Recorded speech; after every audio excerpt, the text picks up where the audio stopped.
أعوذ بالله من الشيطان الرجيم. بسم الله الرحمن الرحيم.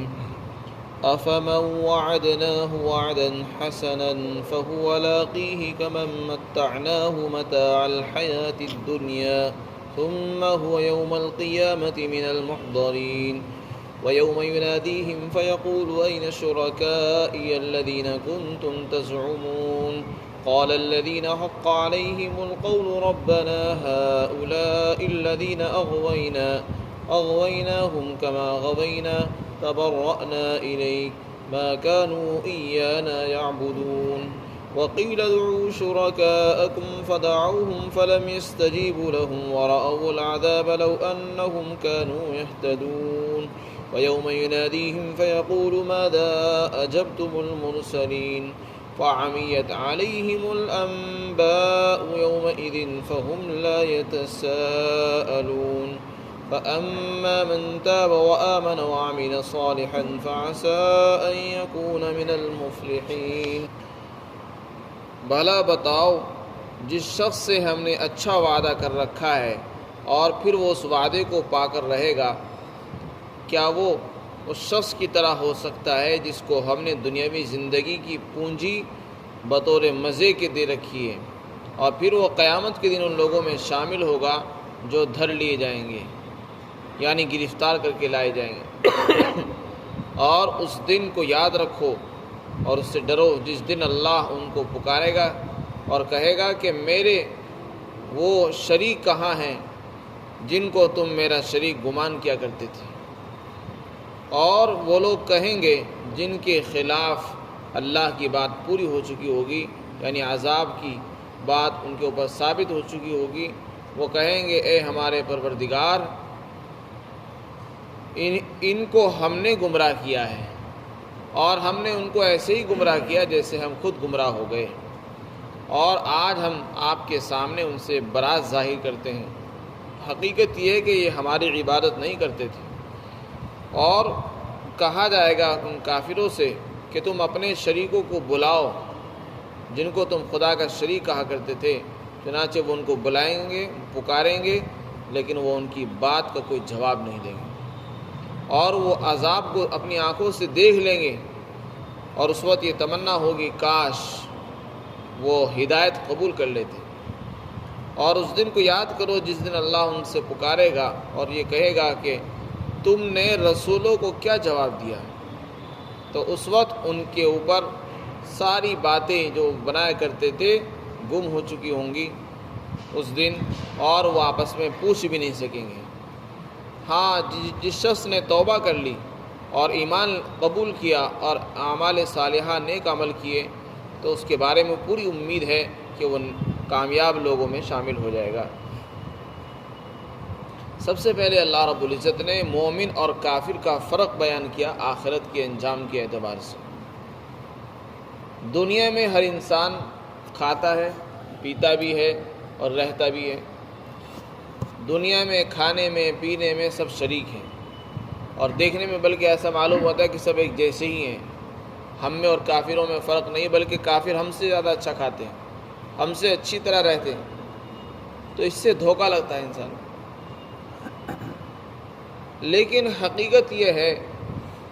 جب آنکھ بند ہوگی، قیامت آئے گی اور آخرت میں سب لوگ حاضر ہوں گے، تو اس وقت پتہ چلے گا ایمان کی اہمیت کا اور کفر کی نحوست کا۔ اللہ تعالیٰ فرماتے ہیں ایک انسان تو وہ ہے جس سے ہم نے وعدہ کر رکھا ہے بہت اچھا وعدہ، اس سے مراد ہے مومن، اور اس وعدے سے مراد ہے جنت۔ فرمایا ایک آدمی وہ ہے جس سے ہم نے جنت کا وعدہ کر رکھا ہے اور اسے وہ مل کر رہے گی، اور دوسرا آدمی وہ ہے جو کافر ہے، مومن نہیں ہے، اور اس سے ہم نے جہنم کا وعدہ کر رکھا ہے، اور قیامت کے دن اس کو گرفتار کر کے لایا جائے گا اور وہ بچ نہیں سکے گا۔ اب یہ بتاؤ انجام کے اعتبار سے یہ دونوں برابر ہو سکتے ہیں؟ جب یہ دونوں برابر نہیں ہو سکتے تو پھر ایمان اور کفر بھی برابر نہیں ہو سکتے۔ ایمان کو سمجھنا چاہیے انجام آخرت ہے، آخرت کے اعتبار سے جو لوگ ایمان والے ہوں گے وہی کامیاب ہوں گے، اور جو کافر ہوں گے ان کو ناکامی ملے گی۔ یہ مثال بیان فرما کر اللہ تعالیٰ بتانا چاہتے ہیں کہ دیکھو ایمان ہی اصل ہے۔ دنیا میں اگر کسی کے پاس ایمان نہیں ہے، وہ آپ سے اچھی زندگی گزار رہا ہے، عیش و عشرت میں رہتا ہے، آرام و راحت کے سامان آپ سے بہتر اس کے پاس موجود ہیں، کاروبار اس کے اچھے ہیں، فیکٹریاں اس کے پاس ہیں، لیکن ایمان والے کے ایمان کا تقاضا یہ ہے کہ اس کی طرف للچائی ہوئی نظروں سے نہ دیکھے، بلکہ اپنے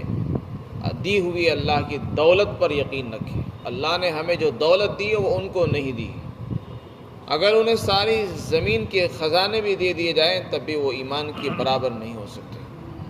تو ایمان والے کو اپنے ایمان کی اہمیت کو سمجھنا چاہیے کہ دنیا کا سامان آنے جانے والی چیز ہے، فنا ہو جانے والی چیز ہے، ایمان ہمیشہ ساتھ رہنے والا ہے اور کام آنے والی چیز ہے۔ تو ایمان پر ہی آخرت کی نجات ہے، ایمان پر ہی جنت کا فیصلہ ہوگا، ایمان پر ہی جہنم سے انسان کو چھٹکارا ملے گا۔ تو ایک ایمان والے کے لیے مناسب نہیں ہے کہ دنیا والوں کو دیکھ کر للچائی ہوئی نظروں سے دیکھے اور دھوکہ کھائے۔ اس میں دونوں کو تنبیہ ہے، علماء نے لکھا ہے کہ اس میں کافروں کو بھی تنبیہ ہے۔ کافروں کو اس بات پر تنبیہ ہے کہ تم دنیا کے سامان پر نہ اتراؤ، اللہ نے جو تمہیں جو کچھ بھی دیا ہے، چاہے وہ مال ہو، عزت ہو، شہرت ہو، وہ تھوڑے دن کی ہے، موت سے پہلے کی۔ جب موت آئے گی تو پھر اللہ کی طرف سے کوڑا برسے گا۔ اور ایمان والوں کو بھی تنبیہ ہے کہ ایمان والوں تم اپنی نعمت کی قدر کرو، ان کافروں کو دیکھ کر حرص اور لالچ میں مبتلا مت ہو کہ ان کو تو اتنا ملا ہوا ہے اور ہمارے پاس کچھ بھی نہیں، ہم سب سے پیچھے، یہ سب سے آگے ہیں۔ ان چیزوں کے حرص مت کرو۔ دنیا کی عزت، دنیا کی دولتیں، دنیا کا منصب، عہدہ، یہ سب وقتی، زائل ہونے والی، فنا ہونے والی چیزیں ہیں، اور ایمان پر تمہیں جو انعامات ملنے والے ہیں وہ کبھی ختم نہیں ہوں گے۔ لہذا اس پر یقین رکھو اور دنیا والوں کی چیزوں پر حرص نہ کرو۔ پھر آگے ارشاد فرمایا وَيَوْمَ يُنَادِيهِمْ سے لے کر آخر تک اللہ رب العزت نے آخرت کے منظر کی طرف اشارہ فرمایا۔ جب قیامت کے دن سب لوگ حاضر ہوں گے، ایمان والے بھی آئیں گے، کافر بھی ہوں گے، تو اللہ تعالیٰ اس دن آواز دیں گے، اعلان ہوگا، ندا دی جائے گی، اور اللہ تعالیٰ فرمائیں گے کہاں ہیں میرے وہ شریک جن کو تم خدائی کے اندر میرا شریک بتایا کرتے تھے، اور یہ کہا کرتے تھے کہ یہ بھی خدا ہیں، یہ بھی بھگوان ہیں، یہ بھی اللہ ہیں، حالانکہ اللہ تو میں ہی تھا، میں ہی خدا، میں ہی رب، میں ہی معبود تھا، لیکن تم دنیا میں ان کو خدا بتایا کرتے تھے۔ وہ کون ہوں گے؟ وہ شیاطین ہوں گے، جنات ہوں گے، یا جن کو وہ اپنا خدا کہتے تھے وہ ہوں گے۔ اس لیے کہ شیاطین اس لیے کہا گیا، جو بھی اللہ کو چھوڑ کر کسی اور کو خدا کہتا ہے وہ شیطان کے کہنے سے ہی کہتا ہے، شیطان کے بہکائے میں آ کر کہتا ہے، ورنہ اللہ نے کسی کو حکم نہیں دیا کہ تم شرک کرو اور کسی اور کو اپنا میرا شریک بناؤ۔ تو اس دن اللہ تعالیٰ ان سے، کافروں سے، جتنے بھی دنیا میں کافر اور مشرک ہیں، سب سے کہے گا کہ وہ میرے شریک کہاں ہیں، ان کو لاؤ، حاضر کرو، جن کو تم میرا شریک گمان کرتے تھے اور دعویٰ کرتے تھے۔ تو ہونا تو یہ چاہیے بظاہر کہ وہ جواب دیں کہ ہمارے پروردگار ہم سے غلطی ہو گئی اور ہم نے خود ان کی عبادت نہیں کی، بلکہ انہوں نے ہم کو بہکایا اور ہم ان کے بہکائے میں آ گئے، ہم سے تو غفلت ہوئی۔ لیکن وہ اس دن کوئی جواب نہیں دیں گے، اس کے بدلے میں جن کو وہ شریک کہا کرتے تھے وہ خود بولیں گے اور یہ کہیں گے اے پروردگار ہم نے ان کو گمراہ کیا، اس میں ہم مجرم ہیں، ٹھیک ہے، لیکن مجبور ہم نے بھی نہیں کیا تھا، ہم نے ان کو گمراہ ضرور کیا ہے، جیسے ہم خود گمراہ ہوئے اسی طرح ہم نے ان کو گمراہ کیا۔ کیا مطلب؟ یعنی ہماری گمراہی میں ہم کو کسی نے مجبور نہیں کیا تھا جب ہم گمراہ ہوئے تھے، اسی طرح ان کی گمراہی میں ہم نے ان کو مجبور نہیں کیا، ہم نے گمراہی کی دعوت ضرور دی لیکن ان کو مجبور نہیں کیا۔ لہذا اگر مجرم ہم ہیں تو مجرم یہ بھی ہیں۔ صرف یہ کہہ دینا کہ انہوں نے ہمیں گمراہ کر دیا تھا تو یہ کافی نہیں ہے، کیونکہ ہم نے زبردستی تو تمہیں کہا نہیں تھا کہ تم اللہ کو چھوڑ کر کسی اور کی عبادت کرو۔ وہ کہیں گے کہ جن چیزوں کی ہم نے ان کو عبادت کی دعوت دی وہ ان کی خواہشوں کے، ان کے مطلب کے موافق تھی، اس لیے انہوں نے ان باتوں کو قبول کر لیا۔ شرک اور بت پرستی میں مزہ آتا تھا، اللہ کی نافرمانی میں ان کو لذت آتی تھی، اور حرام کاموں کے اندر ان کو مزہ آتا تھا، وہ چیزیں ان کے منشا کے، ان کے نفس کے موافق ہوا کرتی تھی، اس لیے انہوں نے ان کو اختیار کر لیا۔ اس لیے کہ نفس کے مطابق جتنی بھی باتیں ہوتی ہیں اس میں انسان کو لذت آتی ہے، گناہوں میں لذت آتی ہے، حرام کاموں میں لذت آتی ہے، اور سود میں، رشوت میں مزہ آتا ہے، تو وہ چیزیں انسان کے موافق ہوتی ہیں، اس لیے اس کو وہ قبول کر لیتا ہے۔ تو اس دن ان کے وہ شریک خود کہیں گے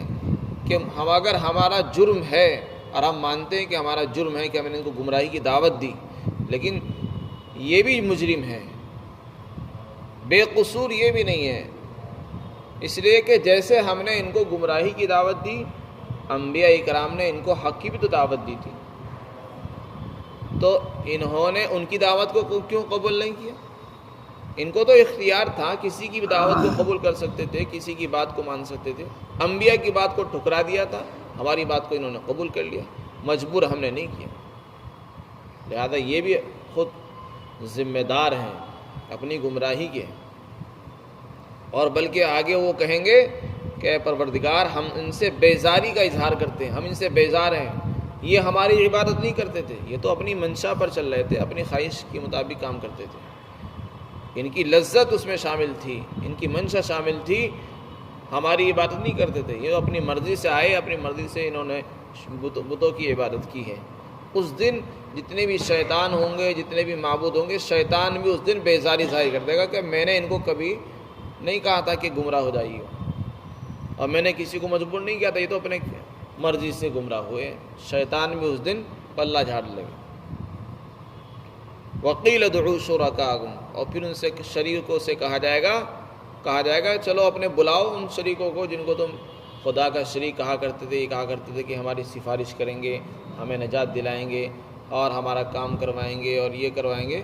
آج بلا کے تو لاؤ، دیکھیں تو صحیح کہ تم کو جہنم سے بچا سکتے ہیں، نہیں بچا سکتے، ہم بھی دیکھیں گے۔ چنانچہ وہ ان کو پکاریں گے، آوازیں دیں گے، لیکن کوئی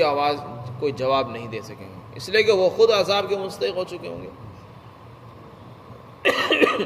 یوم یجمع اللہ الرسل فیقول ماذا اجبتم قالوا لا علم لنا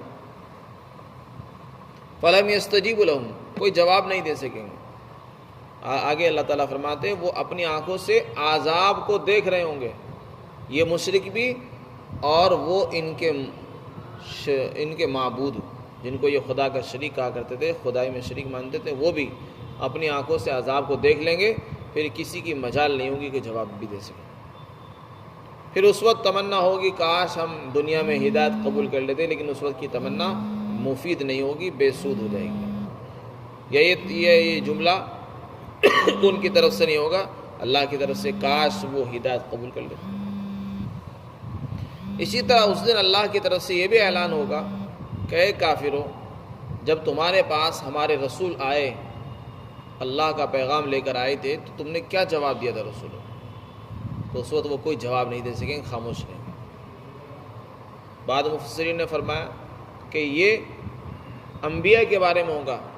انبیاء بھی کوئی جواب نہیں دے سکیں گے۔ چنانچہ قرآن میں اللہ نے فرمایا یوم یجمع اللہ الرسل فیقول ماذا اجبتم قالوا لا علم لنا، نبیوں کی بھی اتنی ہمت نہیں ہوگی اور اس قدر وحشت طاری ہوگی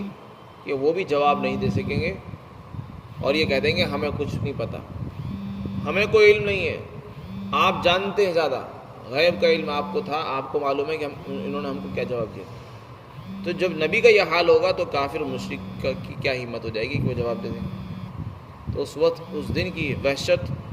اور ہولناکی کو اللہ تعالیٰ نے بیان فرمایا۔ ان چیزوں کو بیان کرنے کا مقصد اس دن کی ہولناکی کو بتانا۔ پھر آگے فرمایا فعمیت علیہم الانبیاء، دنیا میں رہ کر جو یہ باتیں کرتے تھے، بڑی بڑی باتیں کرتے تھے، آگے اللہ تعالیٰ فرماتے ہیں جس دن ان سے پوچھا جائے گا تو وہ ساری باتیں ان پر گم ہو جائیں گی، کوئی جواب نہیں بن سکے گا ان سے۔ دنیا میں بہت بولتے تھے، لمبی لمبی باتیں کرتے تھے، اس دن ایک بات کا جواب بھی نہیں دے سکیں گے کہ تم نے ہمارے رسولوں کو کیا جواب دیا، گنگے ہو جائیں گے۔ اور آپس میں ایک دوسرے سے پوچھنے کی بھی ہمت نہیں ہوگی کہ پوچھ کے ہی بتا دیں کسی کو، کس قدر وحشت ہوگی۔ دنیا میں انسان گرفتار ہو جاتا ہے، پکڑا جاتا ہے تو وہ سفارش بھی کروا لیتا ہے، پیسے بھی دے دیتا ہے، جرمانہ بھی ادا کر دیتا ہے، اور کسی سے اگر کوئی پوچھ تاچھ ہو تو برابر والے سے پوچھ کر جواب بھی دے دیتا ہے۔ وہاں اتنی بھی ہمت نہیں ہوگی، نہ اتنی سخت ہوگی کہ کسی سے پوچھ کر جواب دے دیں یا خود جواب دے دیں۔ تو یہ حالات مشرکین کے ہوں گے۔ ان ساری چیزوں کو بیان کرنے کا مقصد یہ بتانا ہے کہ شرک دنیا میں رہ کر شرک اختیار کرنے سے انسان بظاہر آزاد ہو جاتا ہے، اللہ کی بتائی ہوئی پابندیوں سے چھٹکارا اس کو ضرور مل جاتا ہے، لیکن قیامت کے دن پابندیوں میں ہمیشہ رہے گا۔ اس لیے عقل مندی کا تقاضا یہ ہے کہ دنیا میں تھوڑا سا پابندیاں انسان برداشت کر لے، تھوڑی سی سختیاں برداشت کر لے، اللہ نے جو حدود بیان کی ہیں ان کے اندر رہ کر اللہ کو راضی کر لے، تو پھر ہمیشہ آزادی ہی ملے گی، اور جو یہاں آزاد رہیں گے ان کو ہمیشہ وہاں قید ملے گی۔ پھر آگے اللہ تعالیٰ نے ایمان والوں کی فضیلت بیان فرمائی کہ جو لوگ شرک کو چھوڑ کر، کفر اور شرک کو چھوڑ کر ایمان اختیار کرتے ہیں اور اپنے گناہوں سے توبہ کر لیں اور ایمان اختیار کر کے نیک اعمال میں لگ جائیں، تو ایسے لوگ کامیاب ہو جائیں گے، اور جو کامیاب ہوں گے ان میں وہ شامل کر دی جائیں گے۔ تو بس یہی راستہ ہے کامیابی کا کہ ہم لوگ ایمان قبول کر لیں اور کفر و شرک سے اپنے آپ کو بچائیں۔ اور شرک کی بہت ساری شکلیں ہیں جس کو مختلف مواقع پر بیان کیا گیا ہے۔ اللہ تعالی ہم سب کو عمل کی توفیق عطا فرمائے۔